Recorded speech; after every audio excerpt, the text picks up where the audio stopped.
আল্লাহর নবী সাল্লাল্লাহু আলাইহি ওয়াসাল্লাম বলেন, আমি একদিন ঘুমায় আছি, আমি স্বপ্নে দেখি দুইজন ব্যক্তি আমার কাছে আসলো।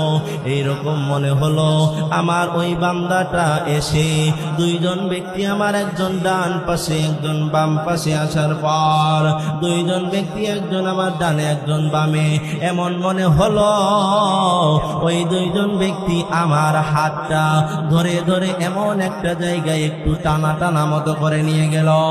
এমন একটা সময় আমি দেখি ওই দুইটা ব্যক্তি আমারে লইয়া পাহাড়ের সামনে দাঁড় করাইয়া দিল।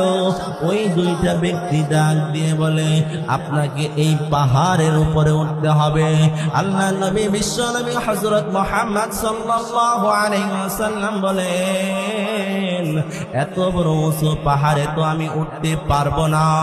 ওই দুইজন ব্যক্তি বলে, আমরা দুইজন আপনাকে এই পাহাড়ে ওঠার জন্য সাহায্য করব, সহযোগিতা করব, আমরা আপনাকে ধরে উপরে উঠাবো।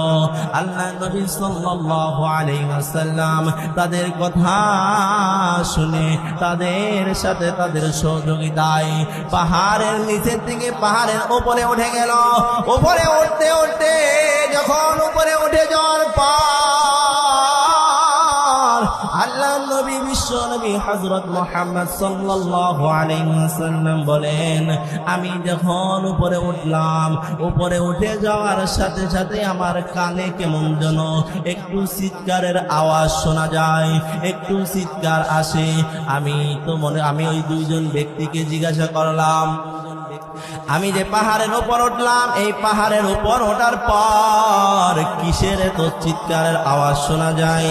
ওই দুইটা ব্যক্তি তার প্রশ্নের উত্তর দেয়, আপনি পাহাড়ের উপরে উঠছেন, এখন চিৎকারের আওয়াজও শুনেন, আর একটু সামনের দিকে আগান, দেখতে পারবেন আল্লাহ নবী সাল্লাল্লাহু আলাইহি ওয়াসাল্লাম সামনের দিকে হাঁটি হাঁটি পা পা করে দুইটা ব্যক্তির সাথে রওনা। পাহাড়ের মাঝ বরাবর যখন চলে আসে, ওই আল্লাহর নবী বিশ্ব নবী সাল্লাল্লাহু আলাইহি ওয়াসাল্লাম বলেন, আমি দেখি, আমি আওয়াজ পাই আমার কানে, যে দেখা যায় এত জোরে, আরো বেশি জোরে আওয়াজ আমার কানে আসে, চিৎকারের আওয়াজ আমার কানে চলে আসে। আমি আবার ওই ব্যক্তিদের কাছে প্রশ্ন করলাম, বলো কিসের এত আওয়াজ পাওয়া যায়, কিসের চিৎকারের আওয়াজ আমার কানে আসে? ওই দুইটা ব্যক্তি আমার বলে, আর একটু সামনেই যান, দেখতে পারবেন কিসের আওয়াজ পাওয়া যায়। আল্লাহ নবী বিশ্ব নবী হযরত মুহাম্মদ সাল্লাল্লাহু আলাইহি ওয়াসাল্লাম আবার হাঁটি হাঁটি পা পা করে সামনের দিকে রওনা। কিছু দূর যাওয়ার পর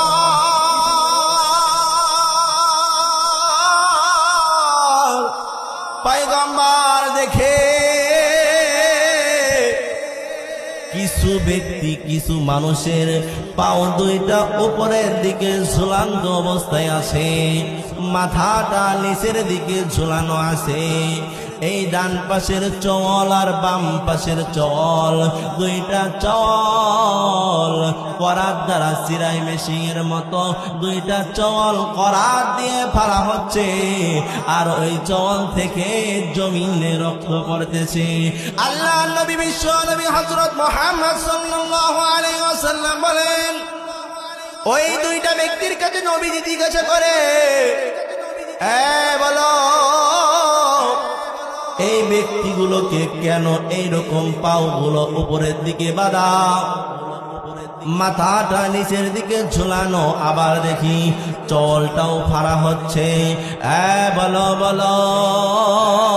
জমিনে দেখি তার মুখের থেকে রক্ত পড়ে, বলো এদের কিসের জন্য এইরকম ঝুলানো হয়েছে?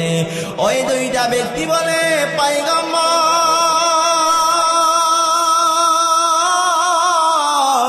এ কাদের ঝুলানো হইতে জানেন, জানতে চান?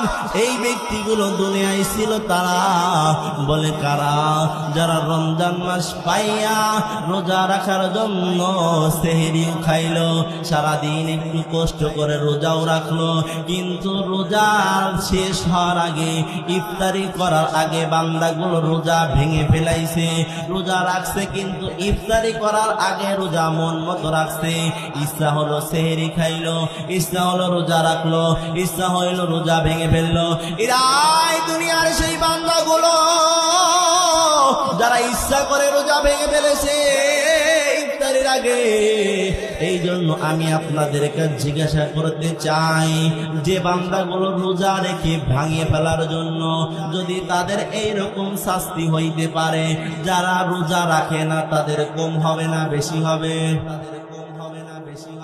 জবানটা ছেড়ে বলুন, কোন হবে না বেশি হবে? লিল্লাহে তাকবীর, লিল্লাহে তাকবীর। বেশি হবে না কম হবে? এই জন্য আমরা রমজান মাস পাইয়া রোজা রাখবো না রোজা ভেঙে দেবো?